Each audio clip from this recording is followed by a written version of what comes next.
الحمدللہ وکفا والصلاة والسلام علی سید الرسل وخاتم الانبیاء وعلی آلہ واصحابہ الذین اوفوا عہدا الذین هم خلاصة العرب العرباء وخیر الخلائق بعد الانبیاء اما بعد فاعوذ باللہ من الشیطان الرجیم بسم اللہ الرحمن الرحیم وآتوا النساء صدقاتهن نحلة فإن تبن لكم عن شيء منه نفسا فكلوه هنيئا مريئا قال النبي صلى الله عليه وسلم إن أعظم النكاح بركة أيسره مؤونة صدق الله العظيم وصدق رسوله النبي الأمي الكريم ونحن على ذلك لمن الشاهدين والشاكرين والحمد لله رب العالمين.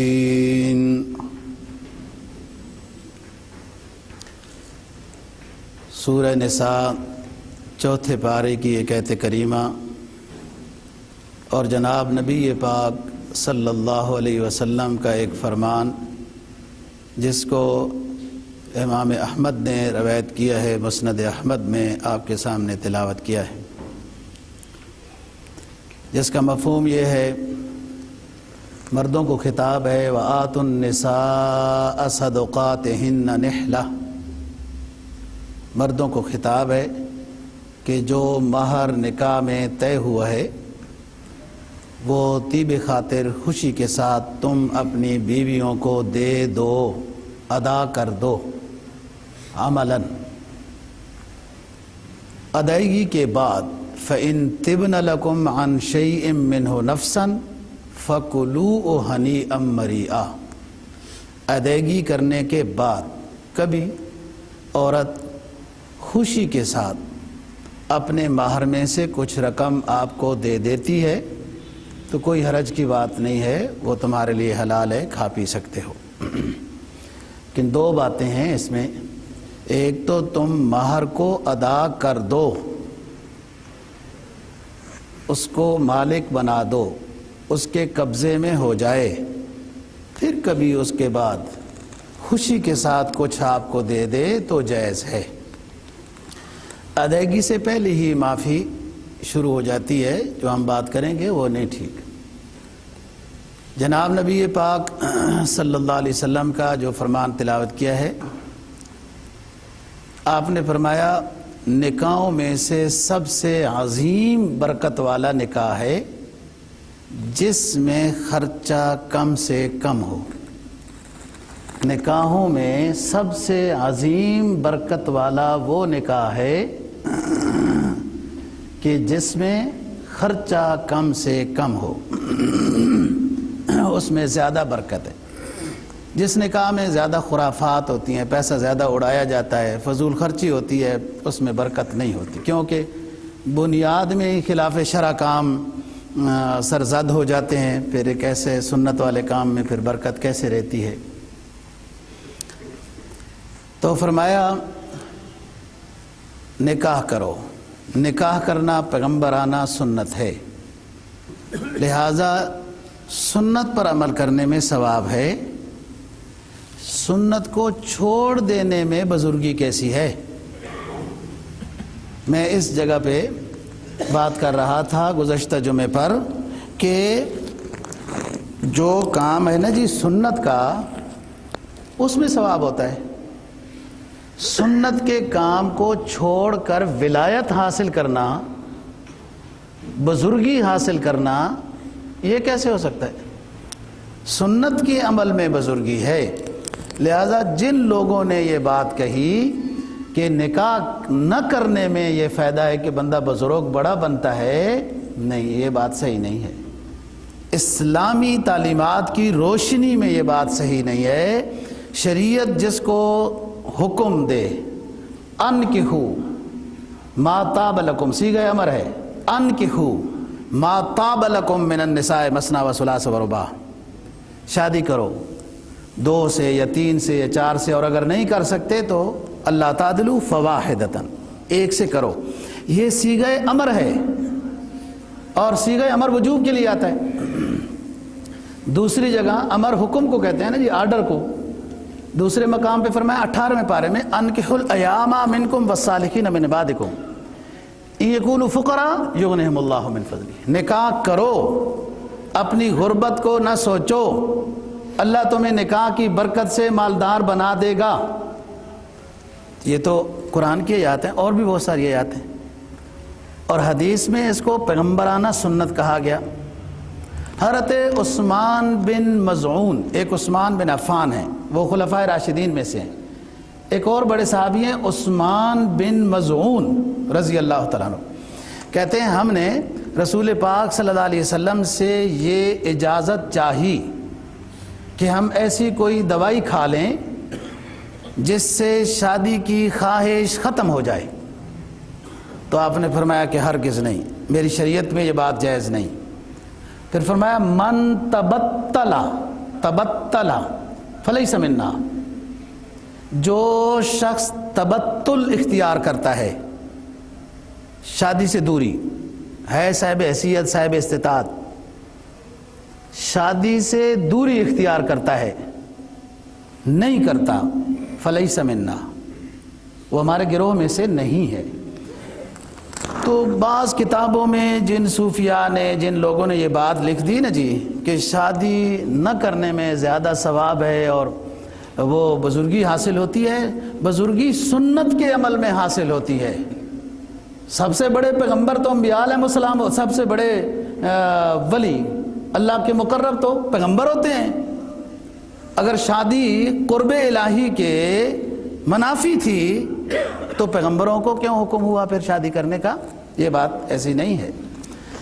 شادی حدیث میں جناب نبی پاک صلی اللہ علیہ وسلم کا فرمان ہے، فرائض تو ادا کرنے ہیں نا جی، فرائض میں تو چھوٹ نہیں ہے، حتیٰ کہ بیماری کی حالت میں چھوٹ نہیں ہے، یا اگر چھوٹ ہے روزے میں بیماری میں نہیں رکھ سکتا تو فدیہ دینا ہے، حج کی حیثیت ہی نہیں ہے تو الگ بات ہے، لیکن صاحب حیثیت نہیں کر سکا تو وصیت کرنے کا حکم ہے وغیرہ۔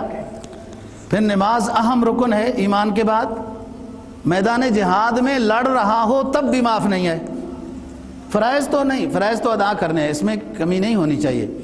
فرمایا جو شخص بال بچے کے کاموں میں، میاں بیوی بچوں کے کام میں مصروف ہے، ان کی دیکھ بھال میں، ان کے روزینہ کمانے میں، یا مکان بنانے میں، رنگ روغن کرنے میں، بیوی بچوں کے کام میں مصروف ہے فرائض کی ادائیگی کے بعد، تو تمام نفلی عبادات کے مقابلے میں گھر کے کاموں میں مصروف ہونا زیادہ ثواب ہے۔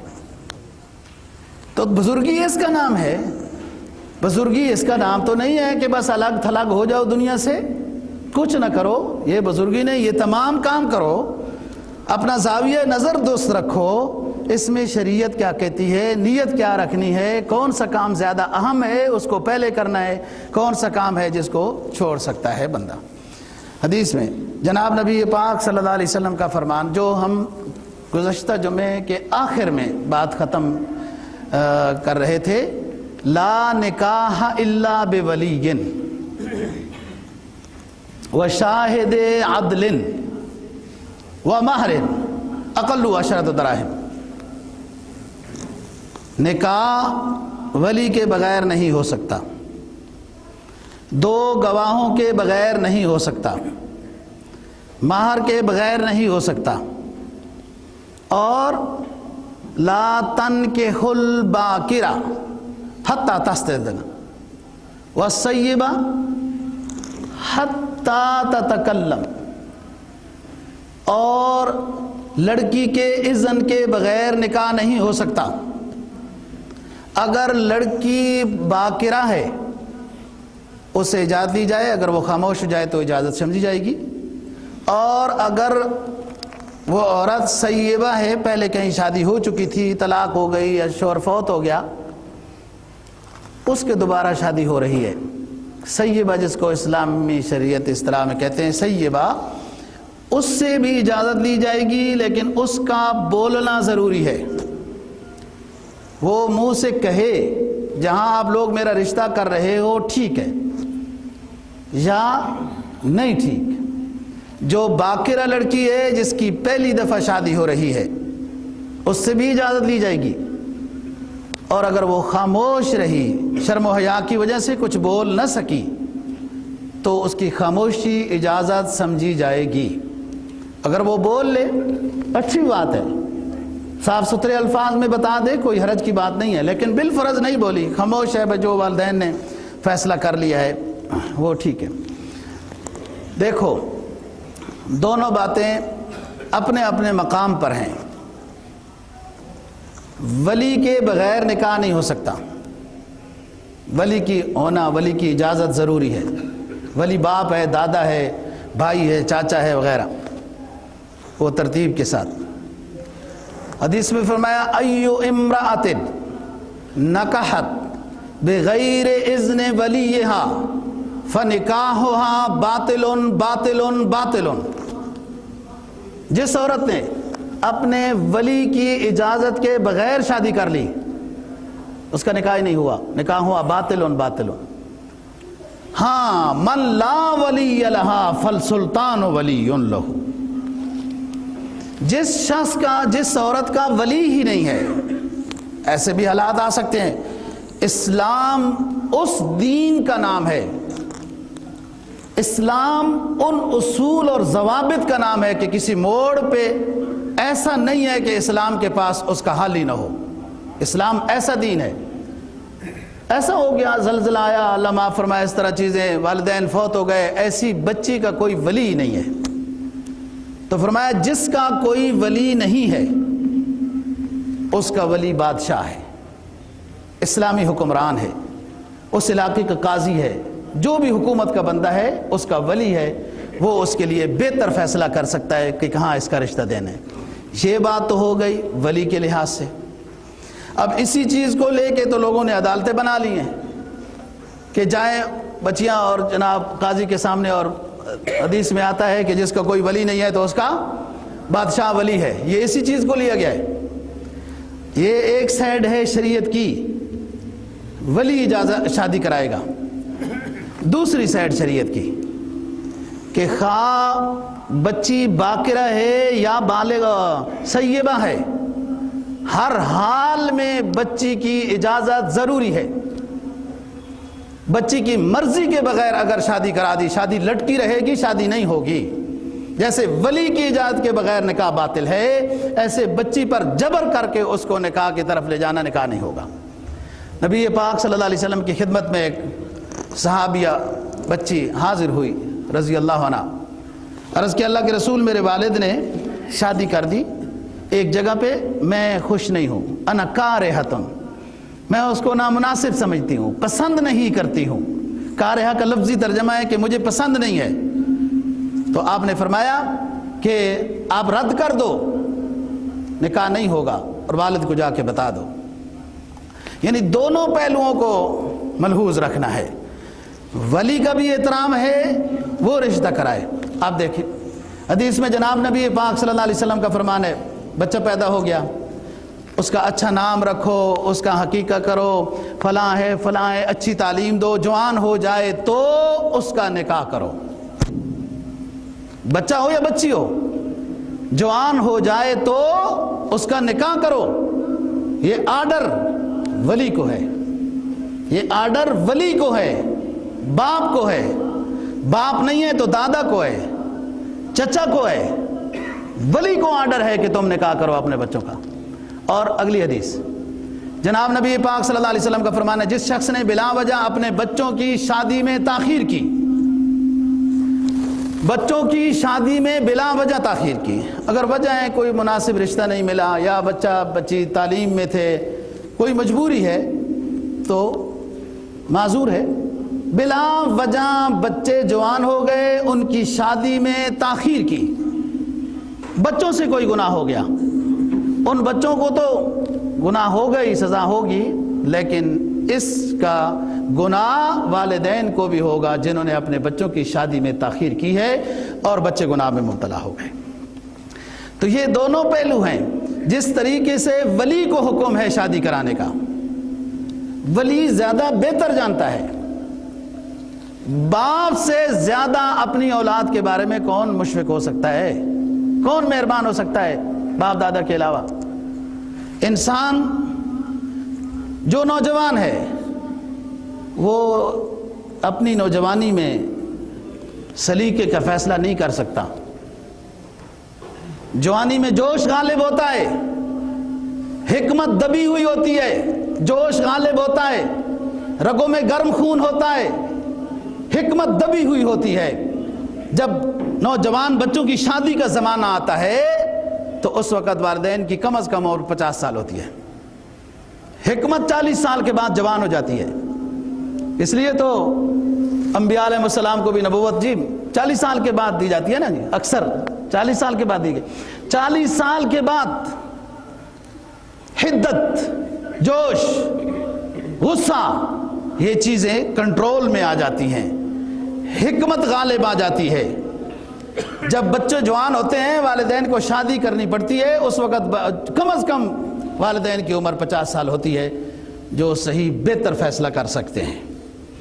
وہ اولاد بڑی پرسکون زندگی گزارتی ہے جو اپنے مستقبل کے فیصلے اپنے والدین کے حوالے کر دیتی ہے، جو بہتر فیصلہ کریں، والدین کو جو پسند ہے مجھے وہی پسند ہے، یہ بندے زندگی میں سکون حاصل کرتے ہیں۔ آخرت میں ظاہر والدین کی اتباع کی، الا یہ کہ کہیں والدین جہالت کی وجہ سے کچھ غلطیاں بھی کرتی ہیں تو وہ ایک آدھ بات ایسے ہوتی رہتی ہے، اس کا پھر حل بندہ تلاش کر لیتا ہے کہ خواہ مخواہ والدین کی ضد ہے، اور وہ بچپنی میں ابھی بچی پیدا ہوئی تو پہلے سے ہی نام منتخب، یہ جی فلانے کو دینی ہے، فلانے والے مانگنے آ گئے، غلط بات ہے۔ بچی کو جوان ہونے دو، کیونکہ بچی کی اجازت اس میں فرض ہے، اور اجازت کم معتبر ہے جب بالغ ہوگی۔ بھائی بچہ جو نابالغ ہے وہ تو غیر مکلف ہے، اس کا تو ہدیہ قبول کارآمد نہیں، کسی کو دے تو ہدیہ بھی نہیں قبول کرنا چاہیے بچے کا۔ بچہ نابالغ جو ہے اس کی جو اجازت ہے وہ اجازت ہی نہیں ہے، بالغ ہونے کے بعد وہ شریعت کا مکلف بنتا ہے، اور اس سے جب والدین اجازت دیں گے، بچے کو بتائیں گے کہ آپ کا ادھر رشتہ کر رہے ہیں، بچہ کہتا ہے مجھے ٹھیک ہے یا نہیں ٹھیک، مجھے نہیں پسند یا میں ابھی نہیں کرنا چاہتا، بالغ ہونے کے بعد اعتبار ہے۔ بچی بھی اسی طریقے سے 13-14 سال میں بالغ ہو جاتی ہے، اس سے اجازت معتبر ہے جب وہ بالغ ہو۔ بچی پیدا ہوئی جناب قبائل ادھر ادھر علاقوں میں، اور آ جاتے ہیں لوگ، یہ بس ہماری ہو گئی، ہاں جی ہماری ہو گئی، بڑے ہو کے ناراضگیاں ہوتی رہتی ہیں، بچے راضی نہیں ہوتے، بعض دفعہ کچھ اور مسئلہ بنتا ہے۔ ہرگز اس طریقے سے نہیں کرنا چاہیے، نہ اسلام سے اس کا کوئی ثبوت ہے۔ تو بات کر رہا ہوں ایک ولی کی اجازت، اور یہی صرف کافی نہیں، ساتھ اس لڑکے اور لڑکی کی اجازت۔ لڑکے کو تو بولنا چاہیے، وہ تو بول ہی دیتے ہیں، سیبہ کو بول کر اپنا فیصلہ کرنا ہے رضا یا غیر رضا کا، اور باقرہ بول دے اچھی بات ہے، نہیں تو خاموشی بھی رضا سمجھی جائے گی۔ یہ دونوں پہلو ہیں۔ آگی بات، وشاہد عدل، اور نیک گواہ ہوں۔ حدیث میں آتا ہے اعلنوا ھذا النکاح وجعلوه فی المساجد، سنو لوگو نکاح کو اعلانیہ کرو، علاقے والوں کو، محلے والوں کو، رشتہ داروں غیر رشتہ داروں کو پتہ چل جائے نکاح ہو رہا ہے۔ اعلنوا ھذا النکاح، اور اعلان نکاح سب سے بہتر یہ ہے کہ نکاح مسجدوں میں کرو، اس میں بہت سارے نمازی ہوتے ہیں، اور برکت بھی ہوگی، دعا بھی ہوگی، اعلان بھی ہو گیا کہ سارے لوگ دیکھ لیں فلاں بن فلاں کا، فلانا بنت فلاں کا آج نکاح ہو رہا ہے۔ مسجد برکت کی جگہ ہے، آپ کو دیکھتے ہیں نا، مسجد میں آتے ہیں آپ کو ایک خاص سکون محسوس ہوتا ہے، جو گھر کے کمروں میں جو اس سے بھی کہیں اعلیٰ خوبصورتی کا لحاظ رکھا گیا ہے، قالینیں اچھی بچھائی گئی ہیں وغیرہ وغیرہ، ڈیکوریشن پیس کیا رکھ دیتے ہیں. ایسی راحت اور سکون مٹھاس نہیں ملتا جیسے بندہ مسجد میں آتا. کیوں؟ اس میں ذکر اذکار، عبادات، تلاوت، نیکیاں، توبہ، استغفار، ندامت، آنسو مسجدوں میں کئی بزرگوں کے بہے ہوئی ہیں، اس لیے اس میں برکت ہے، اللہ کی رحمت آتی ہے. حدیث میں آتا ہے نا، احب البلاد الی اللہ مساجدها وابغض البلاد الی اللہ اسواقها. سب سے زیادہ محبوب تر جگہ اللہ کی نظر میں مسجدیں ہیں، مسجد اللہ کا گھر ہے، اور مبغوض تر وہ بازار ہیں.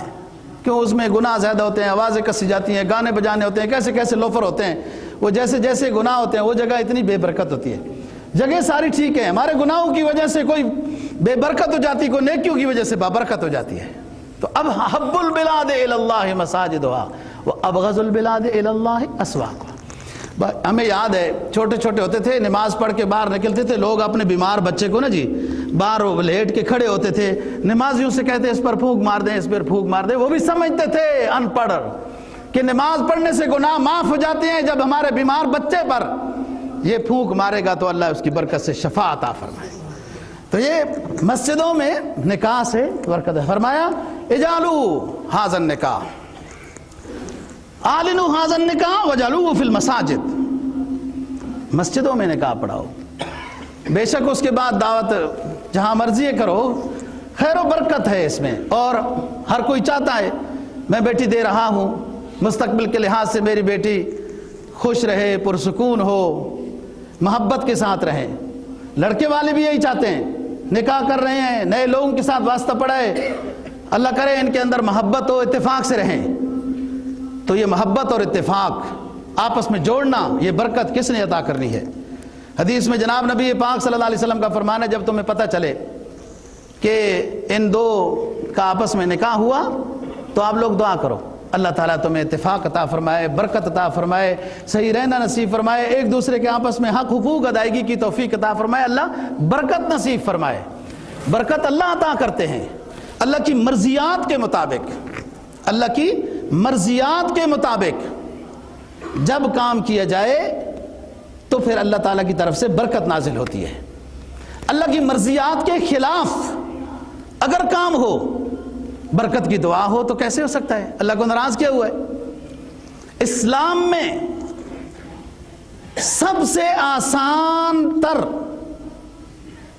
اور تھوڑے سے پیسوں پہ پورا ہو جانے والا کام یہ نکاح اور شادی ہے، جس کو آج مسلمانوں نے بھی اغیار کی پیروی کرتے ہوئے اپنی اس شادی اور خوشی کو ایسا بے برکت کیا کہ وہ شادی کا معنی خوشی ہوتا ہے، وہ شادی بمانا خوشی نہیں، شادی بمانا غم بن گئی ہے.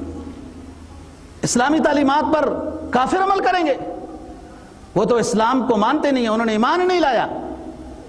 اسلام کی تعلیمات پر عمل کرنا واجب ہے مسلمان کے لیے. جس نے لا الہ الا اللہ محمد الرسول اللہ پڑھا، جس نے اشہد ان لا الہ الا اللہ واشہد ان محمدً عبدہ ورسولہ پڑھا، جس نے اللہ اور اللہ کے رسول کی غلامی کا طوق اپنے گلے میں ڈالا، اس کے لیے ذمہ ہے، اس کے ذمہ لازم ہے اسلامی تعلیمات کے اوپر عمل کرے. نکاح سب سے آسان تر کون تھا اور جس کو مشکل تر بنا دیا گیا رسم و رواج کی وجہ سے. خرچہ نہیں پورا ہو رہا، والد نے اپنے آپ کو مار ڈالا. جہیز نہیں پورا ہو رہا، بچیوں کو لاہور کے دریا میں پھینک دیا، چاروں بچیوں کو، یاد ہوگا قصہ. رشتے نہیں ہو رہے، غربت کی وجہ سے کوئی آتا نہیں ہے، جلا ڈالا، گلے دبا دیے. جہالت ہر درجے کی جہالت. بیوی نے دوسری بیٹی پیدا کر دی، بیوی سے ناراض ہو گئے. اس میں بیوی کا کیا قصور ہے؟ یہب لمن یشاء اناثا ویہب لمن یشاء الذکور او یزوجہم ذکرانا واناثا ویجعل من یشاء عقیما. یہ تو اس کی مرضی ہے جس کو چاہے بیٹیاں دے، جس کو چاہے بیٹے دے، جس کو چاہے دونوں دے، جس کو چاہے کچھ نہ دے، یہ اس خالق کائنات کی مرضی ہے، اس میں بیگم کی کیا قصور ہے؟ جس بیگم نے بیٹے پیدا کیے اس کو انعام تو کسی نے نہیں دیا آج تک کہ اس کے نام پہ ایک علیحدہ محل اس کے نام کر دیے جائے، اس کے لیے اور ساز و سامان آرام کا دے دیا جائے کہ اس میں اس بیگم کا کمال ہے کہ آج تیسرا بیٹا پیدا کر رہی ہے، اور جس بیوی نے دوسری بچی پیدا کر دی اس میں بیوی کا کیا قصور ہے؟ اسلام ہے بھائی، یہ ہمارے لیے ہے، ہم نے اس کو پڑھنا اور سیکھنا ہے، یہ ہمارے لیے تعلیمات ہیں۔ اور بچی پیدا ہوتی ہے تو مشرکین مکہ کا رویہ قرآن مجید نے بیان کیا، وَإِذَا بُشِّرَ أَحَدُهُم بِالْأُنثىٰ ظَلَّ وَجْهُهُ مُسْوَدًّا وَهُوَ كَظِيمٌ يتوارى من القوم من سوء ما بشر به أيمسكه على هون أم يدسه في التراب ألا ساء ما يحكمون۔ مشرکین مکہ میں سے کسی کے گھر میں بچی پیدا ہو جاتی، وہ اپنا منہ اس سمجھتا تھا کہ میں اپنا منہ دکھانے کے قابل نہیں ہوں لوگوں کے، مجبوراً لوگوں کے سامنے آتا تو کڑتا ہوا غصہ یا شرمندگی پیتا رہتا تھا، اور یہ سمجھتا تھا کہ اس بچی کو زندہ دفن کر دوں تو سکون ملے گا، یا اس ندامت اور شرمندگی اور رسوائی کو لیتا ہوا اپنی بیٹی کو اپنے پاس زندہ رکھوں۔ یہ مشرکین مکہ کا عقیدہ ہے۔ جس عقیدے کو، جس معاشرت کو، جس تہذیب کو نبی پاک صلی اللہ علیہ وسلم نے اپنے پاؤں کے نیچے روندا ہے، فرمایا نا میں جاہلیت کی تمام رسموں کو روندنے آیا ہوں۔ یہ ساری چیزیں جو کافروں کی تھی، کافروں کی پیروی میں مسلمان بھی چلا گیا۔ جہیز کی ترتیب ہو گئی، اور چلو جہیز تو صحیح بات نہیں، وہ تو استطاعت کے مطابق کوئی ہدیہ ہے جو آپ بات کریں گے، لیکن اس کے علاوہ خرافات، آج منگنی کی ترتیب کرنی ہے اور اس میں کئی خرافات اور ہزاروں خرچے۔ آج مہندی کی ترتیب، مہندی اسلام میں عورت کو لگانا پسند کرتا ہے اسلام، لیکن اتنا بڑا جھمکٹا اور خرافات اور یہ چیزیں اسلام اس کو پسند نہیں کرتا، ناجائز ہے، منع ہے۔ منصوبہ کو جس کے بارے میں رشتہ ہونے کا امکان ہے، بات ہو رہی ہے، کسی حد تک آمادگی ہے جانبین سے، حدیث میں فرمایا منصوبہ کو، جس کے بارے میں ابھی نکاح کی بات ہوئے گی، اس کو لڑکا ایک نظر دیکھنا چاہے تو دیکھ سکتا ہے، اور اگر لڑکا کہتا ہے میری والدہ کا دیکھنا ہی کافی ہے، کیا بات ہے؟ لیکن اگر لڑکا اس منصوبہ کو دیکھنا چاہتا ہے، شریعت اجازت دیتی ہے۔ یہاں بہت سارے نازک مسائل بھی حل ہو گئے۔ بعض دنیا کہتی ہے چہرے کا پردہ ہی نہیں ہوتا، اور چہرے کا پردہ نہیں ہوتا تو پردے کی چیز اور کون سی ہے؟ بڑے محقق آ گئے، ہزاروں لاکھوں کے اجتماع میں بات کرتے ہیں، چہرے کا پردہ نہیں تو پردہ رہ کیا گیا؟ یدنین علیہن من جلابیبہن، یہ مسلمان عورتیں جب باہر نکلیں تو اتنی بڑی چادر لے کے اتریں کہ ان کے پہنے ہوئے کپڑے بھی کسی کو نظر نہ آئیں۔ یہ چہرے کے پردے کی بات کر رہے ہیں۔ یہاں سمجھو ایک اور مسئلہ ثابت ہو گیا، منصوبہ کو ایک نظر یہ لڑکا دیکھ سکتا ہے، معلوم ہوا وہ ویسے ہی باہر چہرہ ننگا کر کے نہیں پھر رہی ہوتی، اگر نہیں ننگی پھر رہی ہوتی چہرہ ننگا کر کے تو وہ تو ویسے ہی دیکھ رہا ہے، وہ تو ویسے ہی دیکھ رہا ہے۔ آج اس کو دکھانے کی اجازت کی کیا ضرورت تھی؟ وہ تو ویسے ہی دیکھی جاتی ہے۔ نہیں، پردہ ہے، چہرے کا پردہ ہے، چہرہ اصل ہے، پورے جسم کے ساتھ منصوبہ کو دیکھنا چاہے دیکھ سکتا ہے، بس یہاں تک اجازت ہے۔ اب خرافات کیا ہیں؟ ہندوانہ خرافات کیا ہیں؟ وضع میں تم نصارہ ہو تمدن میں ہنود، یہ وہ مسلمان ہے جس سے شرمائے یہود۔ شریعت کی یہ بات ہے، منصوبہ کو دیکھ سکتا ہے۔ آگے کیا بات ہوتی ہے؟ جی لڑکا خود پہنائے گا انگوٹھی، خود دیکھے گا، فلانیاں پانی پیش کریں گی، فلانا دودھ پیش کرے گا، ایک عورتوں کا اور غیر محرم عورتوں کا جھمکٹا ہوگا۔ اسلام اس کے خلاف ہے۔ ایک نظر سلیقہ مندی کے ساتھ، شائستگی کے ساتھ دیکھی جا سکتی تھی، وہ پانی پیش کر دیتی یا دکھا دیتا کہ ویسے وہ بیٹھی ہے بھائی آپ کے ساتھ جو نکاح ہونے والا ہے، یہ پتہ بھی کسی کو نہ چلا۔ اس میں شور و شرابہ، انگوٹھی لڑکا خود بنائے گا، نکاح تو ہوا نہیں ہے۔ اچھا تصویر بھی دے دی جائے، ٹیلی فون نمبر بھی دے دیے جائے، ہم خود ٹیلی فون خرید دیتے ہیں، مہربانیاں دیکھو، وہ نکاح ہوا ہی نہیں ہے، آپ ٹیلی فون خرید کے دے رہے ہیں۔ یہ باتیں کرنا کس طریقے سے جائز ہے؟ اور ان چیزوں سے بچنا ہے۔ ضرور ایسی بات ہو جاتی ہے ادھر سے جو لڑکی والوں کو ناپسند ہو جاتی ہے، لڑکی والوں سے بعض دفعہ، کیونکہ نکاح ہوا ہی نہیں، پہلے ہی تعلقات بنائے جا رہے ہیں اور فری ہو گئے ہیں، بہت زیادہ بے تکلفی ہو گئی ہے، تو ادھر سے کوئی ایسی بات ہو جاتی ہے جو ادھر ناپسند ہو جاتی ہے، وہ نظام ہی سارا خراب ہو جاتا ہے۔ اسلام نے یہ حد بندیاں دی ہیں، اس میں خیر و برکت ہے، اس میں سکون ہے۔ تو بات یہ کر رہا ہوں دوستو، سب سے آسان چیز تھی، شریعت نے سب سے اس کو آسان بنایا۔ چھوارے تقسیم کرنا بھی مستحب بات ہے نکاح کے ٹائم، اگر کوئی نہیں کر سکتا تو کوئی حرج کی بات نہیں ہے۔ مہر دینا واجب ہے، آج نہیں دے سکتا تو چند دن بعد دے دے گا، لیکن یہ نہیں ہے کہ اس کو مؤخر ہی کرتے جانا ہے، مؤخر ہی کرتے جانا ہے۔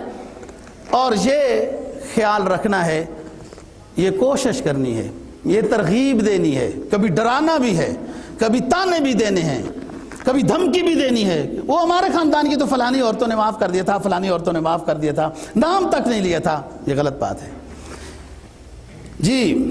نکاح ہوگا ولی کے ساتھ، لڑکی کی اجازت کے ساتھ، اور شاہد عدل، نیک گواہوں کی موجودگی میں۔ تو یہ سارے مسجد میں جب ہو تو سارے گواہ ہی گواہ ہیں، نکاح فارم پر جو ترتیب ہے اس کے مطابق لکھ دیے جائے۔ آگے وہ مہر، مہر کے بارے میں دوستو، وَآتُوا النِّسَاءَ صَدُقَاتِهِنَّ نِحْلًا، مہر ادا کرنے ہیں۔ آتُوا النِّسَاء، جو مہر طے ہوا وہ مہر ادا کر دو۔ سب سے پہلی بات ہے نکاح کے ٹائم ادا ہو جائے، اگر ایک دو دن بعد، مہینے بعد رخصتی ہے، یوں بھی جائز ہے۔ نکاح آج ہو گیا، رخصتی ایک ڈیڑھ مہینے بعد ہو گئی، 2 مہینے بعد ہو گئی، حساب اپنے مناسب ٹائم کے ساتھ، کوئی حرج نہیں ہے۔ نکاح کے ٹائم دے دیو ٹھیک ہے، نہیں تو رخصتی کے ٹائم دے دو، زیادہ تاخیر نہیں کرنی چاہیے۔ زیادہ تاخیر مہر کی ادائیگی میں اگر کوئی واقعتاً معقول عذر ہے تو گنجائش ہے کہ پیسے آنے والے ہیں یا کچھ ہے۔ معقول عذر نہیں ہے،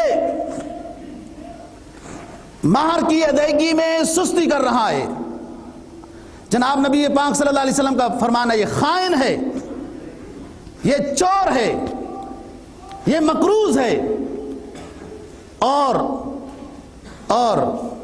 بہت سخت جملہ ہے آگے کہ مہر کی ادائیگی کے بغیر بیوی کے ساتھ رہتا رہا، سوتا رہا، مر گیا، بدکار اٹھے گا۔ مہر کے بعد یہ ساری چیزیں واجب ہو رہی ہیں، ادا ہو رہی ہیں، بیان ہو رہی ہیں۔ ولی، لڑکی کی اجازت اور گواہوں کی موجودگی، اور مہر۔ سب سے زیادہ نمونہ قرآن مجید نے اعلان کیا ہے، لَقَدْ كَانَ لَكُمْ فِي رَسُولِ اللَّهِ أُسْوَةٌ حَسَنَةٌ۔ اے ایمان والو، تمہارے لیے سرکار دو جہاں خاتم النبیین صلی اللہ علیہ وسلم کا زندگی، ان کے فرمان، ان کا طریقہ کار تمہارے لیے نمونہ ہے۔ اور پڑھے لکھے لوگوں، نمونہ اس کو کہتے ہیں جس کی طرح کچھ اور بھی بنا دیا جائے۔ نمونہ تو کہتے ہی اس کو ہے نا، نمونہ ہوتا ہی وہی ہے کہ اس کی طرح کچھ اور بھی کر دے، وہ نمونہ ہے اس کی طرح۔ کیونکہ بغیر نمونے کے چیز بنانا، بغیر نقشے کے بنانا ہے جی، وہ مشکل ہوتا ہے۔ وہ نمونہ ہے، تمہارے لیے اس طرح کر دینا کوئی مشکل نہیں، ثواب ہے، اس میں خیر ہے، اس میں برکت ہے۔ یاد رکھو دوستو، سب چیزوں میں مہنگی چیز، صاحب حیثیت کی بات کر رہا ہوں، غریبوں کی نہیں، صاحب حیثیت، مالدار لوگ تمام چیزوں میں اچھی چیز پسند کرتے ہیں. اعلیٰ کپڑا، اعلیٰ جوتا، اعلیٰ گاڑی، اعلیٰ رہائش، اعلیٰ خوشبو، اعلیٰ ہر چیز پسند کی جاتی ہے، دیکھی جاتی ہے. رشتہ بھی بہت اعلیٰ تلاش کیا جاتا ہے، ٹھیک ہے، اچھی بات ہے. لیکن اگر مسجد میں امام رکھنا پڑ جائے تو کوئی بات نہیں. 3,000 روپے والا مولانا صاحب ایک امام تلاش کرنا ہے، 3,000 روپے والا. اچھا جی کام کیا ہوگا؟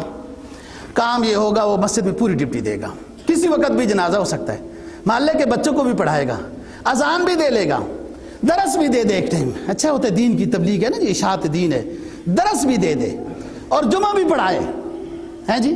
اور رہے ادھر ہی، کیونکہ کسی وقت دعا کرنی پڑ جاتی ہے، ختم شریف کے لیے جانا پڑ جاتا ہے. لوگ امام صاحب کو برکت سمجھتے ہیں، گھروں میں بلاتے ہیں، مسجد میں ہی وہ رہے. ایک کمرے کا مکان بھی ہے، 3,000 روپیہ اس کی تنخواہ ہے. اور یہ ہمیں امام صاحب ایسا چاہیے. ایک بندے نے مجھے کہا مجھے امام صاحب چاہیے، ایسا چاہیے، ایسا چاہیے، اور خوبصورت بھی ہونا چاہیے. سبحان اللہ، کتنی شرطیں ہیں یار، مل جاتے ہیں خوبصورت امام بھی. ماہورہ النار والے سارے خود ہی خوبصورت تھے نا جی. یہ بخارا، سمرقند، یہ ترمذ والے لوگ سارے خوبصورت تھے. انہوں نے امام صاحب کی شرطیں بھی لگائی ہوئی ہیں.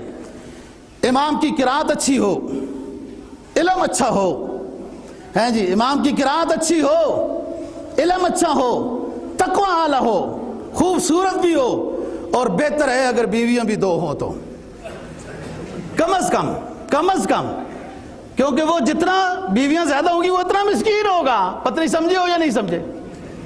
جو جتنی جس کی بیویاں ہوگی نا جی، وہ اتنا مسکین ہوگا. حدیث میں بخاری حدیث، سارے بخاری کرتے ہیں اور لوگوں کو جناب بخاری کی دعوت دیتے ہیں. بخاری کی حدیث بیان کرتا ہوں. نبی پاک صلی اللہ علیہ وسلم نے فرمایا میری امت میں سب سے زیادہ میرے قریب تر وہ شخص ہوگا جس نے زیادہ شادیاں کی ہوں گی. مطلب 4 سے آگے نہ بڑھے، 4 کے اندر تک جس نے زیادہ شادیاں کی ہوگی وہ میرے قریب تر ہوگا، وہ زیادہ بہتر ہوگا. وہ ایک کو لے کر بندہ سرگرداں پھر رہا ہے اور کیا سے کیا ہو رہا ہے. جب 2 ہو جائیں گی، 3 ہو جائیں گی تو پھر عاجزی میں اور اعلیٰ ہوگا. مراد اور بات ہے. بہرحال تقوی اور طہارت کی بات ہے دوستو. یہ ماوراء النہر والوں نے یہ باتیں لکھی ہیں. قرات اعلیٰ ہو، علم اعلیٰ ہو، تقوی اعلیٰ ہو، عمر بہتر ہے، زیادہ عمر والا ہو، کہ مطلب وہ 4-5 بیٹھے ہیں علماء، ان میں سے جو زیادہ عمر والا ہے وہ، اور خوبصورت ہو، وہ امام ہونا چاہیے. یہ شرطیں ہیں لوگوں کی. اپنی مسجدوں میں امام رکھنے کے لیے تنخواہ یہ بابو صاحب 3,000 روپے دے گا، شرطیں اس کی ایسی ہوں گی. پھر امام صاحب بھی اسی طرح کا ہی ملے گا. امام صاحب بھی اسی طرح ہی ملے گا. ایک مسجد کا قصہ ہوا. ہم بیٹھے تھے وہاں پر، لوگ آ گئے، انہوں نے کہا جی ہمارے امام صاحب بغیر وضو کی نماز پڑھائیے. وہاں ایک بزرگ عالم بیٹھے تھے جن کے سامنے شکایت ہوئی. آپ سب جانتے ہیں ان کو. ایک بندہ کہتا ہے 5:30 بجے نماز تھی عصر کی، 1 منٹ پہلے 2 منٹ پہلے میں نے اپنے امام صاحب کو جگایا. یہ سیدھے 5:30 بجے فکس عصر کی جماعت انہوں نے کرا دی. وضو نہیں کیا. وضو کرتے تو ضرور 5 منٹ خرچ ہوتے. وضو نہیں کیا انہوں نے.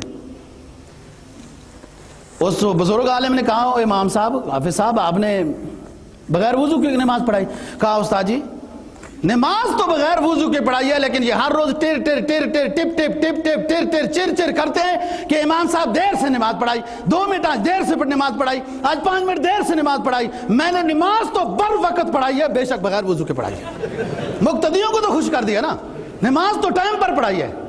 دوستو ہر چیز اعلیٰ پسند کرتے ہو، ہر چیز تم اعلیٰ پسند کرتے ہو. اور امام کے لیے کوئی بات نہیں، جو بھی ہو جی، جو بھی ہو، نماز بھی پڑھانی ہے، چلو میں ہی پڑھا لیتا ہوں، ایسی بات نہیں ہے. امامت کے مسائل سیکھو. ایسے تھوڑے عالم دین کی فضیلت یہ ویسے ہی بیان ہو گئی کہ تمام کائنات اس کے لیے دعا کرتی ہے. عالم دین کے لیے سمندر کی ان گنت مچھلیاں بھی دعا کرتی ہیں، استغفار کرتی ہیں. عالم دین سو جائے تو فرشتے اس کے لیے دعا کرتے ہیں. یہ ویسے تھوڑی بات ہے. اس نے 18 سال 16 سال 12 سال علم دین صرف کیا، خرچ کیا، پڑھے. عالم دین جو ہوتا ہے، جو مدرسوں کے پڑھے لکھے، صحیح پڑھے لکھے جو 10-12 سال لگاتے ہیں نا جی، وہ محقق ہوتے ہیں، وہ علم کو گہرائی کی صورت میں حاصل کرتے ہیں، وہ سکولوں اور یونیورسٹیوں کی طرح سرسری علم نہیں حاصل کرتے، سرسری علم حاصل نہیں کرتے۔ ایسے ہی معلم ثانی نہیں بنا بو علی سینا، معلم ثانی یہ مسلم محقق ہے، بو علی سینا ویسے ہی محقق معلم ثانی نہیں بنا، وہ محقق تھا، علم کی گہرائی میں تھا۔ ایسی ہی ابو نصر فارابی، جس کو فارابی کے نام سے ابو نصر فارابی، اس کو دنیا ویسے ہی محقق اعظم نہیں سمجھتی۔ یہ مسلم ہے جو 80 زبانوں پر عبور رکھتا تھا، جس کی لائبریریوں کو جب تاتاریوں نے جلایا تو دجلہ اور فرات سیاہی بن گئے تھے۔ یہ مسلمان محقق ہیں، اور بہت فرشتہ ہے۔ عالم دین وہ گہرائی میں جاتا ہے۔ میں آپ کو یہ بتا سکتا ہوں، ان کے حل ایاما، ان کے حمزے پر زبر کیوں ہے، الایاما پر زبر کیوں ہے، ان کے ہو کے کاف پر زیر کیوں ہے؟ عالم دین جو ہوتا ہے وہ گہرائی کے ذریعے سے علم حاصل، اس کو ایک ایک نقطہ پتا ہوتا ہے۔ ان اعظم النکاح برکتن، ان کیوں آیا؟ اعظم النکاح کی میم پر زبر کیوں آئی؟ برکہ ایسرہ معونہ، سب سے بہترین نکاح وہ ہے جس میں خرچہ کم ہو۔ عالم دین جو ہوتا ہے، جو حافظ ہو، قاری ہو اور عالم ہو، مفتی ہو، آپ ڈراتے بھی رہیں وہ نہیں ڈرے گا، گارنٹی کی بات ہے۔ جو صحیح عالم دین ہوگا، آپ ڈراتے بھی رہیں، مجھے ڈرا کے دیکھو نا، تجربہ کر لو، آپ عالم دین کو ڈراتے بھی رہو نہیں ڈرے گا۔ اس کے پاس وہ ذخیرہ ہے، اللہ کی تائید اور قوت ہے، وہ نہیں ڈرے گا۔ گئے دن کے تنہا تھے ہم انجمن میں، بلو ایریا تو کب سے بنا تھا، میں تو 92 میں آیا، پلاٹ لیا اور جوتے گھسے، مسجد کے نقشے کی منظوری پر، شادی پر نہیں گھسے، لوگوں کی شادی پر گھستے ہیں، ہمیں شادی ویسی لوگوں نے دے دی، جوتے گھسے، 5 منزلہ ارکان اسلام کا نقطہ پورا کر کے مسجد بنائی۔ یہ میں نے بنائی الحمدللہ اللہ کے فضل سے، اور کچھ ساتھی ہیں جن کی تائید میرے ساتھی، آپ سے تو لیا جا رہا ہے کہ بل ادا کر دے، فلان کر دے، یہاں سے بھی کچھ ساتھی تھے، کچھ اور ساتھی۔ عالم دین جو ہوتا ہے دوستو، اس کو اللہ کی طرف سے تائید حاصل ہوتی ہے۔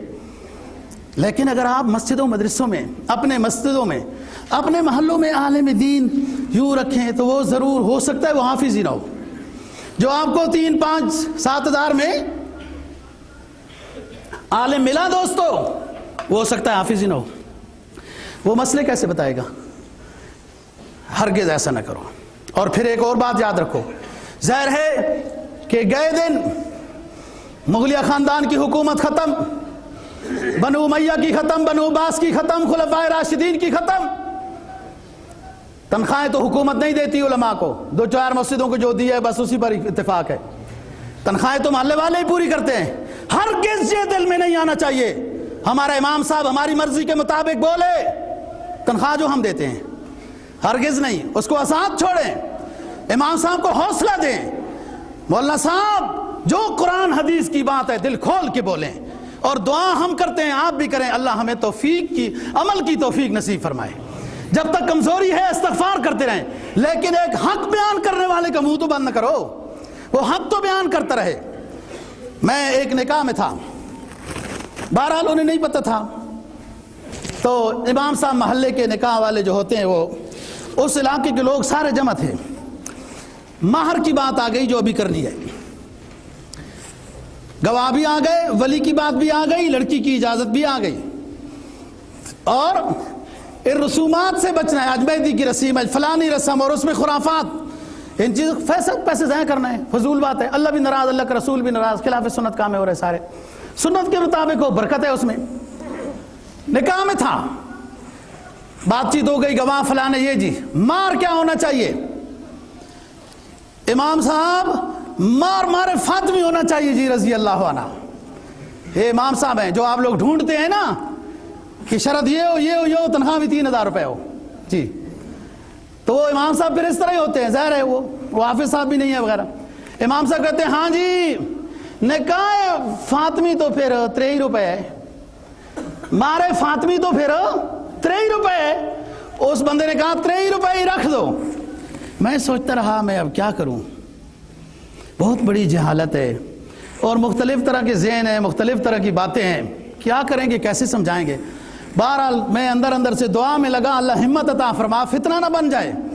بہرحال میں نے کہا امام صاحب مارے فاطمی 3 روپے نہیں ہے, آپ کو مجھ سے ناراض نہ ہونا, مہربانی یہ ہے آپ حضرات تحقیق کر لیں, میں ایک بات کرتا ہوں اس پر پورا اعتماد نہ کریں, دماغ میں رکھ لیں اور اپنے اپنے علاقوں میں مفتیوں سے وغیرہ مسائل پوچھیں. مارے فاطمی 12.5 اوقیہ ہے. آپ لوگ سارے یاد رکھنا, 1 اوقیہ 40 درہم کا ہوتا ہے. اور آسان سبق, مارے فاطمی 500 درہم ہے. اور آسان سبق, مارے فاطمی موجودہ دور میں تقریباً پاکستانی روپے کے لحاظ سے 1 لاکھ روپے ہے. یہ مارے فاطمی ہے. اور سنیں, جناب نبی پاک صلی اللہ علیہ وسلم کے زمانے میں جتنے نکاح ہوئے, آپ کے اپنے, آپ صلی اللہ علیہ وسلم کے اپنے, سوائے حضرت صفیہ رضی اللہ عنہ کی, وہ اور بات ہے, باقی جتنی ازواج مطہرات ہیں, جناب نبی پاک صلی اللہ علیہ وسلم نے اپنی بیٹیوں کے نکاح پڑھائے اور مہر رکھا. حضرت فاطمہ رضی اللہ تعالیٰ عنہ کا نکاح پڑھایا. حضرت زمرہ رضی اللہ تعالیٰ عنہ راوی ہیں, روایت نقل کرتے ہیں کہ رسول پاک صلی اللہ علیہ وسلم نے بڑا عظیم خطبہ دیا اور اس کے بعد یہ گواہ تھے صحابہ کرام, اور مہر مقرر کیا 12.5 اوقیہ یعنی 500 درہم. تمام ازواج مطہرات کا مہر 500 درہم ہے. 12 اوقیہ 12.5 اوقیہ, 12 اوقیہ 12.5 اوقیہ بناتے نبی صلی اللہ علیہ وسلم سب کا مہر 12 اوقیہ. حضرت فاطمہ کا نکاح مہر 12.5 اوقیہ. ہند سے یاد رکھنا, درہم کے لحاظ سے 500 درہم. پاکستانی موجودہ جنوری 2018, کیونکہ ریٹ بدلتا رہتا ہے چاندی کا, تقریباً 1 لاکھ روپے ہے. باقی بات انشاءاللہ اگلے جمعے کو کریں گے. اللہ سمجھ نصیب.